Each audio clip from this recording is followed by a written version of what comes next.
Hi. Beginning in version 7.0 of the SANBlaze VirtuaLUN software, SANBlaze fully supports the VMware Vsphere API for array integration, also known as VAAI. VMware VAAI can greatly increase the performance of a vCenter server by offloading storage functions to the storage array. SANBlaze implements the full offload capabilities of VAAI, allowing a user to simulate the performance enhancements of high-end storage arrays in an emulated cloud environment. This video will demonstrate how to use SANBlaze VAAI emulation to validate and optimize these storage optimizations. The VAAI specification defines four main primitives for optimization. First is full copy, which is a performance-enhanced method to copy data between a source and a destination. The second is block zeroing, which allows a quick method to zero out unused blocks. Finally, the final two primitives are thin provisioning and data duplication. First, we'll need to set up our storage on the SANBlaze side for use with VMware.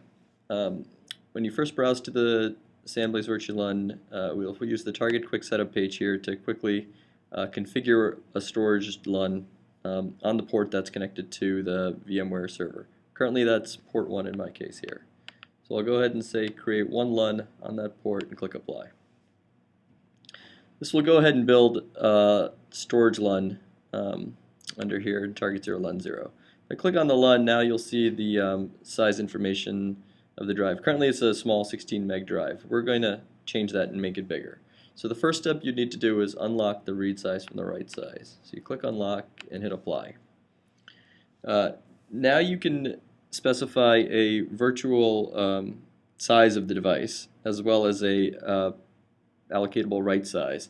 In this case we're going to make the write size to be, let's say, 93 gigabytes, and then we'll make the virtual size, which appears to VMware to be much larger. You would need to make this large enough to hold as many VMs as you want to create. So in our case, I'm going to make it 10 times as big, so 930 gigabytes. Once that's done, I simply check the thin provision box here, and that will enable thin provisioning on this LUN. When I click apply, it'll go ahead and create the drive and set the sizes accordingly.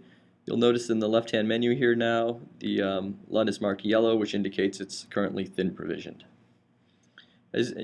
Also, you can tell on the SANBlaze side, currently it's not using any of the allocated memory yet, so the allocated memory is 0.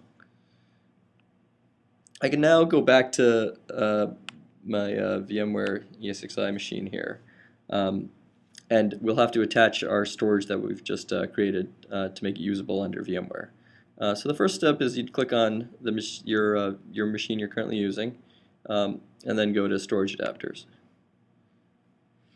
Here I know that I'm connected to a FCOE port, so I go down and find my FCOE adapter, click on it, and then at the bottom here you'll see it's gone and discovered the drive I just created.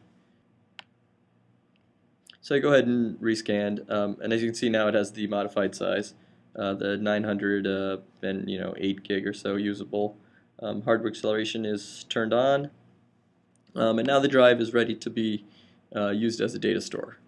So the next step would be to go back to storage here, and then I will add storage to create a new data store. So I'll say I want a storage type is disk LUN, click next. It'll go off and find all the devices. This is the one that we just created, this 908 gigabyte one. Select it, hit next. I'll leave the defaults here and continue. I'll give it a name and just call it VAAI SANBlaze and say use the maximum space and click finish.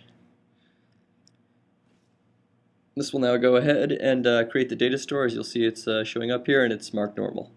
So the next step would be to we'll first demonstrate how long it takes to copy from an existing storage device onto the new data store using just a standard copy method. So I have a data store on this SSD2 data store, so I will browse here, and then I have this Windows XP image, so I will just copy him.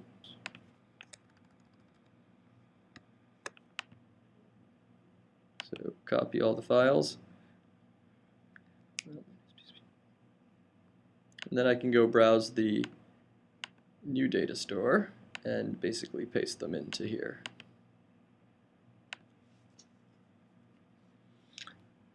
Okay, let's go ahead and copying. You'll see this is not instantaneous. It will take about a minute or two to complete. This is just using a basic copy method. After this, we'll demonstrate how using the VAAI clone method, this could be made much faster, almost within a few seconds. So we're just going to wait here and go ahead and let this finish.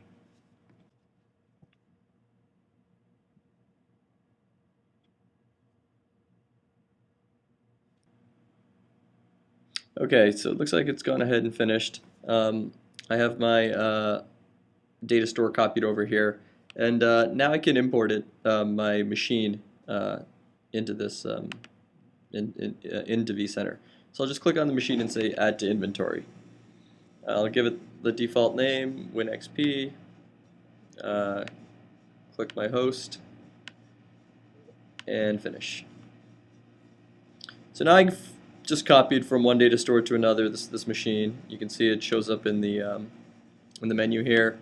If I click on it, I can power it on, and then go to the console, and you should see it start up here. And there you go. You'll see Windows booting up. So now what we can do is I can turn off this machine, and now I can use the clone method to show you how quickly a data store or a machine can get copied to a clone to a new machine. Before we do that, let's take a look back on the SANBlaze side.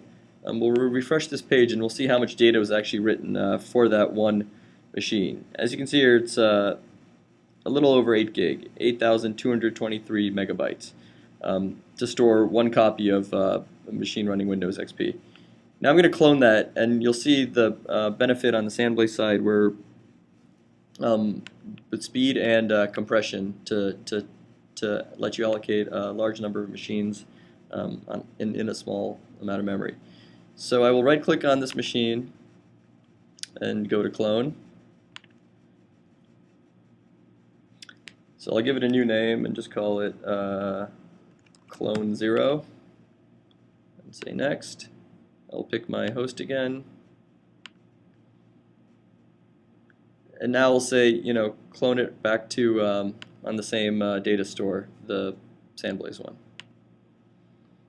Let's see. And then I can just continue and go. Now you'll see this will quickly at the bottom here copy the files over, set up the machine, and it's done. So within less than 10 seconds to clone the entire machine, whereas before the copy took well over a minute and a half. If I go back to the SANBlaze side, well, actually, before we go there, let's take a look here.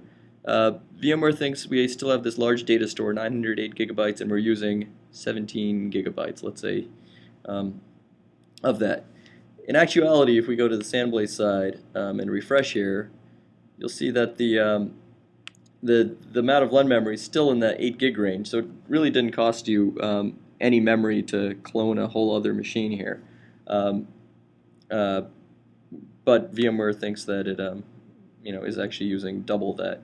So what you see here is compression being applied to the data written.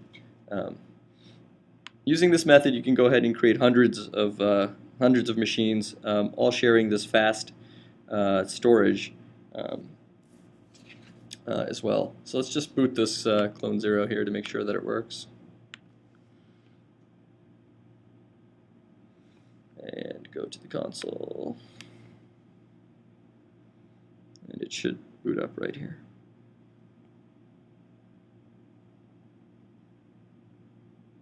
And there you go. So as you can see, this could be very powerful to build many large test scenarios with 50 VM or Windows clones, and then 50 different Linux clones, for example, in a mix as well. Another thing you can do on the SANBlaze side is, now that we've written this data to this LUN, is I can go ahead and save all the data that was written to my VirtuaLUN here to a file. So I could say save to file, and I can give it a name. In this case, I already put in a default name called 2WinXPs, and then I can click go ahead and save the data. This will go ahead and write that to the SANBlaze VirtuaLUN system. And then what you can do is later this data can be used to restore an entire test configuration within 1 second. So if I go back now, I'll just cancel that. We have some pre-saved ones here. You can see there's a drop-down of all different images with, for example, this one has 12 XP systems, this one has a multitude of others. So you can go ahead and create various test scenarios using this method.